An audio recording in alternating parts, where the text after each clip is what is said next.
fayaqulu uhillu 'alaikum ridwani wa la usqitu 'alaikum ba'dihi abada. Rawahul Bukhari wa Muslim. Alhamdulillah, segala puji hanya milik Allah Subhanahu wa taala yang telah mengumpulkan kita di tempat yang mulia ini dalam keadaan sehat wal afiat. Salawat serta salam semoga tetap tercurahkan kepada junjungan kita, baginda kita Nabi besar Muhammad sallallahu alaihi wasallam, keluarga beliau, sahabat-sahabat beliau, dan orang-orang yang rela melanjutkan dakwah beliau. Bapak-bapak dan ibu-ibu jamaah Langgar Al-Jannah yang dimuliakan oleh Allah, melanjutkan sahabat kita sedikit terkait hadis Nabi kita Nabi besar Muhammad sallallahu alaihi wasallam, dan insyaallah akan kita lanjutkan membaca sedikit, mengambil berkah di dalam manaqib Sayyidatuna Khadijah. Di dalam hadis sebelumnya Rasulullah Shallallahu Alaihi Wasallam menjelaskan kepada kita terkait bagaimana Allah Subhanahu Wa Taala mencabut ilmu dari hamba-hambanya, yang mana Allah Subhanahu Wa Taala tidaklah mencabut ilmu dengan cara ilmu tersebut dicabut dari hambanya, tetapi Allah mencabut ilmu tersebut dengan mencabut orang yang memiliki ilmu tersebut. Ilmu dan orang yang memilikinya dicabut, diwafatkan oleh Allah Subhanahu wa taala. Dan ini juga adalah bentuk pengkhabaran dari Nabi kita Nabi besar Muhammad sallallahu alaihi wasallam bahwasanya sesuatu yang disampaikan Nabi itu akan terjadi, meskipun sesuatu itu boleh jadi bukan sekarang terjadinya, mungkin di waktu yang akan datang,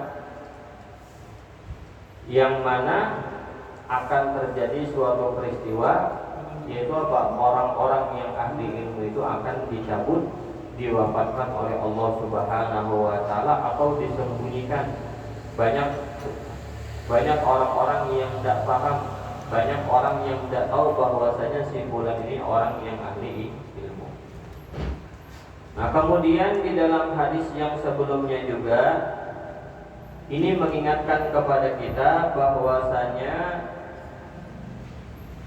menuntut ilmu, mencari ilmu adalah sesuatu yang penting. Jadi belajar ataupun memahami, terlebih di dalam sesuatu yang diwajibkan kepada kita di dalam perihal ibadah, maka harus yang namanya memahami ilmu tersebut, mempelajari ilmu tersebut. Ibaratkan orang tuh ketika seseorang itu hendak melakukan sesuatu, maka di situ diharuskan yang namanya memahami, mengetahui apa yang sesuatu yang akan dia lakukan. Ketika seseorang misalnya diwajibkan melakukan ibadah sholat karena sudah termasuk orang yang mukallaf, maka dia harus yang namanya penting yang namanya menuntut ilmu, mempelajari terkait perihal ibadah sholat. Atau orang yang misalnya memiliki harta dan termasuk orang yang diwajibkan zakat misalnya, dengan harta yang ia miliki, maka orang tersebut ketika mengeluarkan zakat maka harus paham bagaimana tata cara perihal di dalam mengeluarkan zakat maupun orang-orang yang diberikan zakatnya. Jadi penting yang namanya belajar, penting yang namanya menuntut ilmu. Karena dikatakan i'lam annal ilma asul amal. Ketahuilah bahwasanya ilmu itu adalah pokok suatu amal.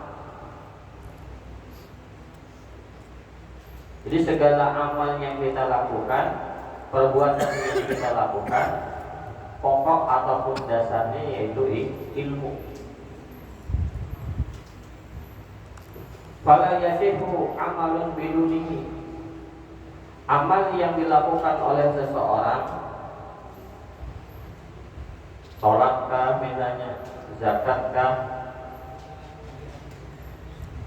ibadah haji kah misalnya, inyagawi, tetapi apa yang inyagawi itu tidak didasari dengan ilmu di dalam hal tersebut.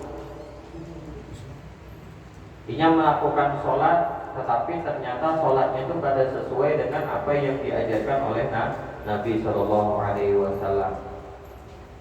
Atau inya mengeluarkan zakat,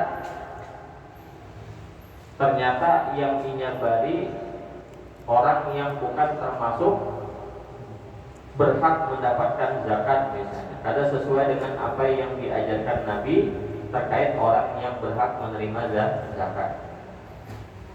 Atau misalnya ibadah haji, tetapi tata caranya kada sesuai dengan apa yang diajarkan Nabi, maka dikatakan amalnya itu tidak sah. Kenapa? Karena amal yang inyagawi itu kada sesuai dengan apa yang diajarkan Nabi, kada ada pakai ilmu. Menggawi amal tanpa ilmu terhadap amal tersebut.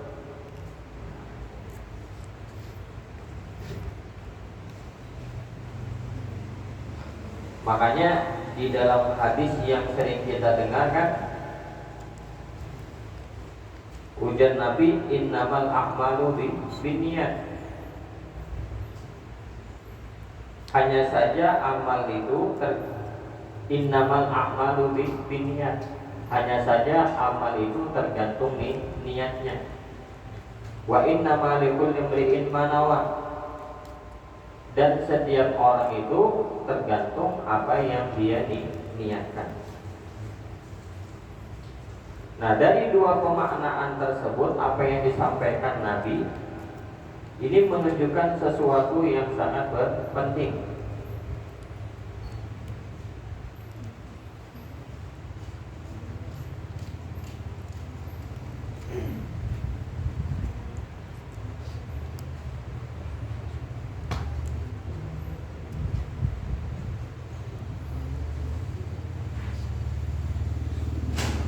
Yang pertama, dari dua apa yang disampaikan Nabi, innamal a'malu binniyat.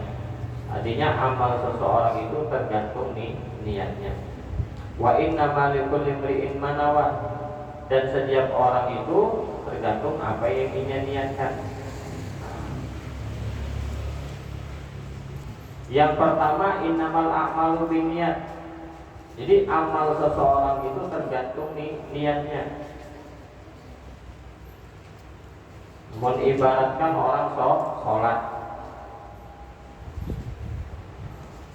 ia melakukan amal ibadah sholat, tapi niatnya, tujuannya hendak apa? Hendak dilihat oleh orang lain misalnya, atau hendak mendapatkan pujian orang lain. Mengibaratkan sholat, banyak orang, maka ini menggawe sholat itu bujur-bujur dengan khusyuk misalnya. Tetapi mau ibaratkan kepada orang, gawe sholat segawinya, sahancapnya misalnya. Maka ini menggawe sholat itu karena apa? Karena orang lain, bukan karena Allah. Nah, maka apa? Amalnya tersebut tidak mendapatkan ganjaran dari Allah Subhanahu wa Ta'ala, karena niatnya itu bukan karena Allah, tapi niatnya itu hendak dilihat oleh orang, hendak dipuji oleh orang. Itu amal. Nah, yang kedua, wa innamal likulli imri'in ma nawa. dan setiap orang itu tergantung apa yang ia niatkan. Mengibaratkan kita tuh orang melakukan sesuatu itu ada kalanya apa mesti ada suatu dorongan. Nah, kalau dorongannya ini baik, maka insya Allah apa?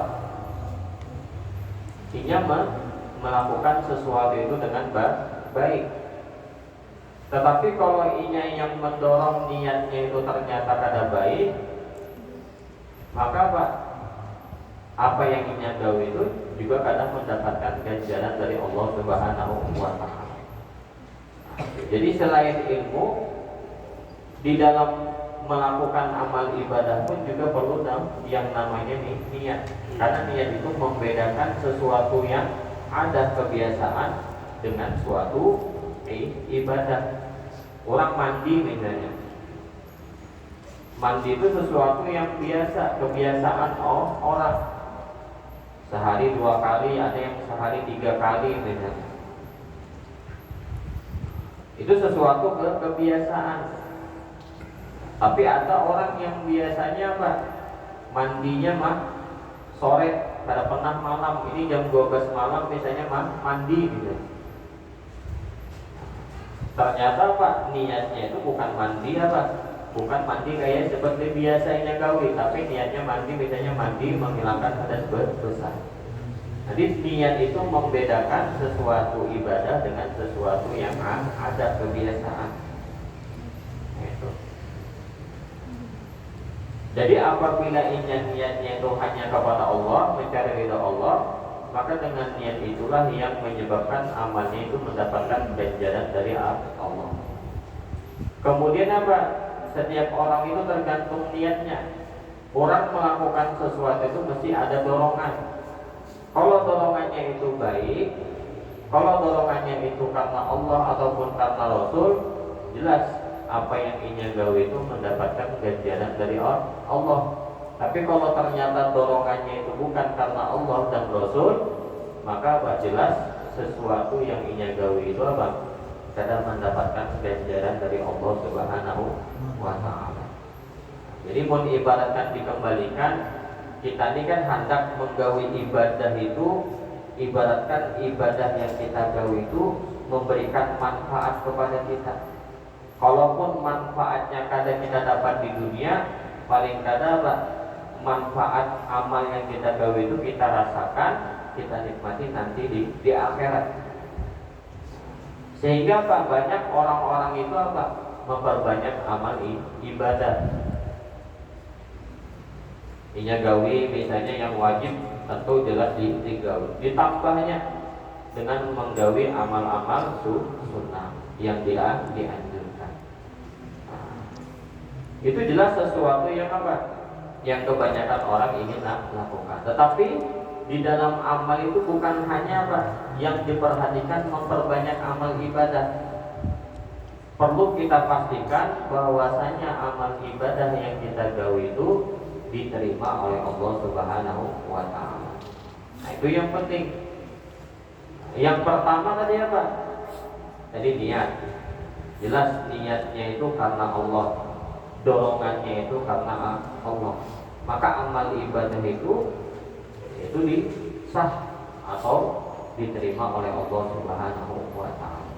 Nah, yang kedua, agar amal itu diterima Allah amal tadi itu dilakukan dengan ilmu sesuai dengan apa yang diajarkan oleh Rasulullah Shallallahu Alaihi Wasallam. Ini ibadah itu ada dua, ada yang muqayyad, ada yang ghairu muqayyad. Menibaratkan ibadah muqayyad itu ibadah yang dibatasi tata caranya sesuai dengan apa yang diajarkan Nabi. Maka gawilah amal tadi sesuai dengan apa yang diajarkan Nabi. Dan untuk mengetahuinya tentang caranya itu jelas dengan menuntut ilmu. Kalau sesuatu ibadah yang ghairu muqayyad, maka gawilah setelah kita, sembarang kita, asalkan menggawinya itu jangan sampai melanggar aturan Allah Subhanahu wa Ta'ala. Jadi wala yasihu amalun bidunihi, karena sah amal itu tanpa ilmu. Jadi penting yang namanya menuntut ilmu. Salah satu hal yang menjadikan amal